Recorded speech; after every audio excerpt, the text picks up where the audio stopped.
नमस्कार। कल हमने एक खबर की थी कि देश में ईडी, सीबीआई पे जिस प्रकार के आरोप लगते रहे हैं, विपक्ष जिस प्रकार के आरोप लगाते आया है वो कितना सही है। आज मैं आपसे बात कर रहा हूँ उसी ईडी को लेकर के। जिस प्रकार से कल पश्चिम बंगाल में ईडी पर हमला किया गया, क्या इस पे विपक्ष को जवाब नहीं देना चाहिए? आपने देखा होगा कि किस प्रकार से ईडी की टीम बंगाल के 24 परगना में टीएमसी सांसद शाहजहां शेख के यहाँ छापा मारने के लिए गई थी, क्योंकि वो राशन घोटाला के एक एक्यूज्ड थे। आपको ये भी पता होना चाहिए, जिस समय ये घोटाला हुआ था उस समय ज्योतिर्प्रिय मलिक उस विभाग के मंत्री थे और वो ईडी के शिकंजे में पहले से हैं। और ऐसा बताया जाता है कि शाहजहां शेख उनके बहुत करीबी हैं, जिस पे कार्रवाई करने के लिए ईडी वहाँ पे उनके आवास पे गई थी। उनका घर बंद था, ईडी ने ताला तोड़ने की कोशिश की। उसी समय उग्र भीड़ ने, जिनकी करीब करीब 800 से 1000 की संख्या होगी, उन्होंने उन पे हमला कर दिया। उनके पास लाठी, डंडे, बहुत सारे हथियार थे। उनकी गाड़ियों को बेदर्दी से तोड़ा फोड़ा गया, अधिकारियों को मारा गया, बहुत लोग तो बुरी तरह से जख्मी हो गए। उनके लैपटॉप, मोबाइल, पर्स वगैरह को छीन लिया गया। आज विपक्ष उस पर भी सियासत करने से बाज नहीं आ रहा। टीएमसी सांसद शशि पांजा का कल एक बयान आया था कि ईडी जब वहाँ पे रेड करने के लिए गई थी तो स्थानीय पुलिस को इन्फॉर्म नहीं की गई, जबकि ये सच नहीं है। ईडी ने मेल के जरिए बसीरहाट थाने में ऑलरेडी इन्फॉर्मेशन दे दी थी कि वो वहाँ पे रेड करने के लिए जा रही है। उन्हें सारे चीज़ों की जानकारी थी। उसके बाद भी ये हमला हुआ। इससे ये पता चलता है कि ये पहले से पता था कि ईडी वहाँ पे रेड करने के लिए जा रही है और सुनियोजित तरीके से इसको इम्प्लांट करके हमला कराया गया है।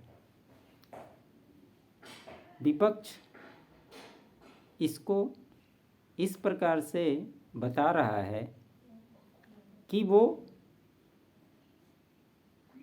दुरुपयोग के माध्यम से ये पब्लिक का आक्रोश था, उसी आक्रोश का नतीजा है। जिस प्रकार से वो विपक्ष के खिलाफ कार्रवाई करती आ रही है, उसी का ये नतीजा है जो कल देखने को मिला। इसमें सबसे बड़ा सवाल ये उठता है, पश्चिम बंगाल सरकार और ममता बनर्जी जो वहाँ की मुखिया हैं, क्या उनका दायित्व तो नहीं बनता है? जो लोग केंद्रीय जांच एजेंसियों को बीजेपी की कठपुतली कहते हैं, वो मैंने पहले भी बताया कि ये एक स्वतंत्र संस्था है और सिर्फ बंगाल में नहीं, कल महाराष्ट्र में भी, हरियाणा में भी रेड हुआ, जहाँ पे आसानी से वो अपने कार्य को संपन्न करके वो लौटे। और इससे पहले भी जहाँ जहाँ भी जब भी रेड हुई है तो आसानी से ये काम हुआ है, कहीं कोई दिक्कत नहीं है। आखिर बंगाल में ही ये घटनाएं क्यों घट रही है, ये क्या साबित करती है? विपक्ष जिस प्रकार से झंडा बुलंद करता है कि लोकतंत्र खतरे में है, ये सरकार लोकतंत्र को ख़त्म कर रही है, अन्य पार्टियां भी सुर में सुर मिलाती हैं कि ये जो हुआ ये पब्लिक का आक्रोश था। उन्हें ये नहीं बताना चाहिए इस तरह की घटनाएं जब घटती है तो क्या संविधान खतरे में नहीं आता है? इनकी जवाबदेही नहीं बनती है कि इस प्रकार की कोई भी घटना देश में किसी भी राज्य में न घटे। एक मंच पे जब ये पार्टियां जुटती है कि हम सब एक होकर के भाजपा को उखाड़ देंगे, और जब इस प्रकार की घटनाएं होती है, आपने देखा होगा कि कल अधीर रंजन चौधरी जो लोकसभा में नेता प्रतिपक्ष हैं और बंगाल कांग्रेस के प्रभारी भी हैं, उनका क्या बयान आया। उन्होंने स्पष्ट रूप से कहा कि बंगाल में जंगल राज 2 वाली स्थिति आ गई है। जिस प्रकार से प्रशासन सरकार के दबाव में वहाँ काम करती है, जिस प्रकार से ममता बनर्जी का प्रभाव है, उसी का ये नतीजा है जो कल ईडी पे हमला हुआ। क्या वो इस बात का वेट कर रहे थे कि किसी की मृत्यु हो जाए?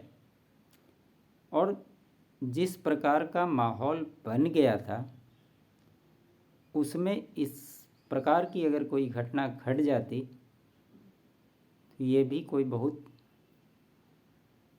अतिशयोक्ति नहीं होती, जिस प्रकार का माहौल कल बन गया था। आपको याद होगा इससे पहले जो वहाँ के आईजी थे राजीव कुमार, उनसे पूछताछ करने के लिए जब सीबीआई गई थी तो कोलकाता पुलिस ने सीबीआई को ही अरेस्ट कर लिया था और ममता बनर्जी खुद उनके ऑफिस पहुंच करके उनको प्रोटेक्ट कर रही थी। आज यही ममता बनर्जी राजीव कुमार को वहाँ की डीआईजी बना दी है।